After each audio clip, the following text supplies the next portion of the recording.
بلکه بی‌وطن او کسی است که بی‌وطن است. شعر یک بار شما خونه زمزمه کنید. تحلیل میکردید ببین خوب میشه. به نام خداوند بخشنده و مهربان، روز رمضانی شما به خیر و شادی باشد. هر کجایی که باشید تنسیت و خانه آباد باشید. این هم باشد برنامه خوشه از گوشه چطوری که در قبل گفته بودیم شعرها را با درخواست برادرها الحمدلله که امروز با همراهی برادرمان محمد اقبال رشتی تحلیل میکنیم. و حالا باشد سخن نوبتی را به برادرم محمد اقبال رشتی میدیم که یک چند گفتنی برای ما و شما داشته باشند. خوش آمدن بار دیگر. سلام و درود خدا به شما برادران و خواهران عزیز. ماه شریف رمضان را به شما مبارک میگویم و از درگاه خداوند منان اجر و پاداش این ماه شریف رمضان را برای شما تمنا دارم. بارک الله فیک. برادرم چطوره که یک چند برادرها گفته بودن تحلیل شعری هم این میباشد که یک چند مصرع ها هست. حالا ان شاء الله که من قرائت میکنم. میگوید که بی وطن نیست غریبی که کند یاد وطن، در وطن بوده بی یاد وطن بی وطن است. تحلیل میکردید ببین خوب میشه. البته اول برگردیم سری از این مسئله دنبال حدیث شریف که فرمودن پیامبر خدا صلی الله علیه و سلم که حب الوطن من الایمان، یعنی دوستداری وطن از دوستداری چی است؟ ایمان است. هر کسی که ایمان شاد دوست می‌داره وطن شاد دوست می‌داره، هر کسی که وطن شاد دوست می‌داره چی؟ ایمان شاد دوست می‌داره.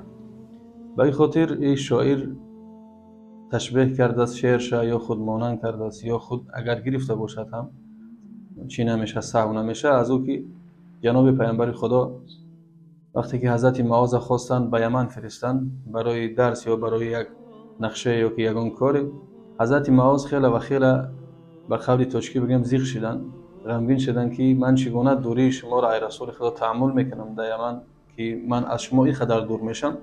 بعدن جناب پیامبر خدا براشون چی گفتن؟ گفتن معاذ اگر در یمنی چو با من پیش، ای معاذ تو اگر در یمن هم که باشی، اگر در فکر و در یاد من باشی، این معنی از اون را داره که تو در نزد من هستی، همراه من هستی. این شاعر همین حدیث مبارک گرفته به نظم شعر در آورده است. یعنی که گر در یمنی چو منی چو با منی پیش منی، گر در یمنی یعنی اگر در او جا هم که باشی، در یمن هم که باشی، فاصله ها که اگر از من دور باشی، در یاد من که باشی، معنی از اون را داره که در نزد من هستی. ور پیش منی یعنی به مانند ابو جهل اینا، ور پیش منی چو به منی در یمنی، اگر در پیش منم باشی و در فکر نیکی من نه بلکه در فکر بدی باشی و در فکر یاد خیر من که نباشی، مثل از اون است که تو در نزد من نیستی، در یمن یا که در یگان جای دوری دیگر هست. من با تو چنینم ای نگار یمنی. جناب پیامبر گفتن که معاذ من در رابطه با تو این گونه فکر میکنم، یعنی این قدر شوق و عشق علاقه که تو نسبت به من داری، میگم من در عجبم که من تو هم یا تو من.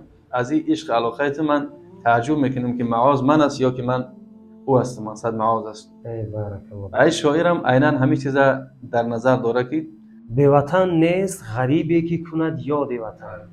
هر کسی که اگر در دیاری دور از وطن باشد، در هجرت هم که باشد، مسافر هم که باشد به مثل ما و شما، وقتی که او در یاد وطن است، در فکر و اندیشه وطن است، او چی است؟ بی وطن نیست اصلا. تا وقتی که او در یاد وطن است، او شخص بی وطن به شمار نمی‌رود.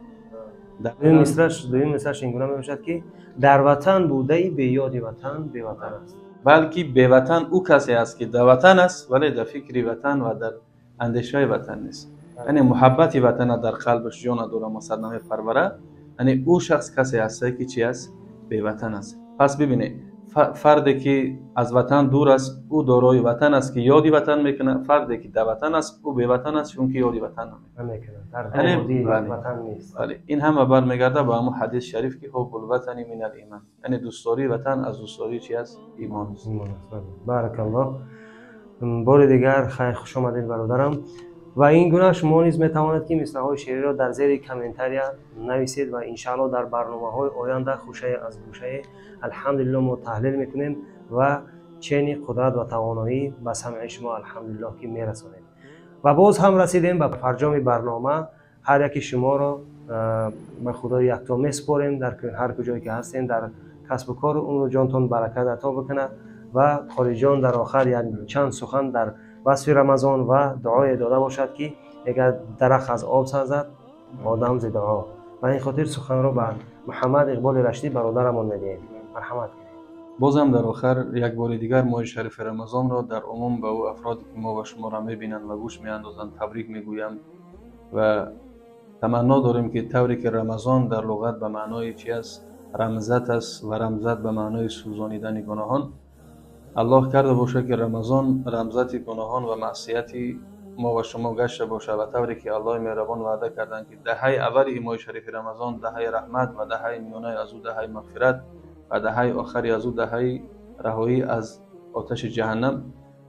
الله مهربان این سه دهه را برای تمام ما و شما ارزانی داشته باشد و تمام امت اسلام را تا رمضان سال دیگر عمرتیه که از اجر و پاداش این ماه شریف رمضان باز یک سال دیگر هم با نصیب شویم. زیرا این رمضان اونقدر اجر و پاداشش زیاد است که وقتی که ما یک کاری خیر میکنیم ملائک تقسیم پاداش از او را میکنند. وقتی که ماه شریف رمضان میرسه الله مهربان میگه که این ماه شریف رمضان از ثواب شه و پاداش دیگر توان شما برای تقسیم از این پاداش از این ماه نمیرسه و خداوند خودش پاداش و اجر این ماه شریف رمضان را تقسیم میکنه برای امتهای سیدنا محمد صلی الله علیه و سلم. بازم تبریک میگیم ماه شریف رمضان برای تمام عزیزان.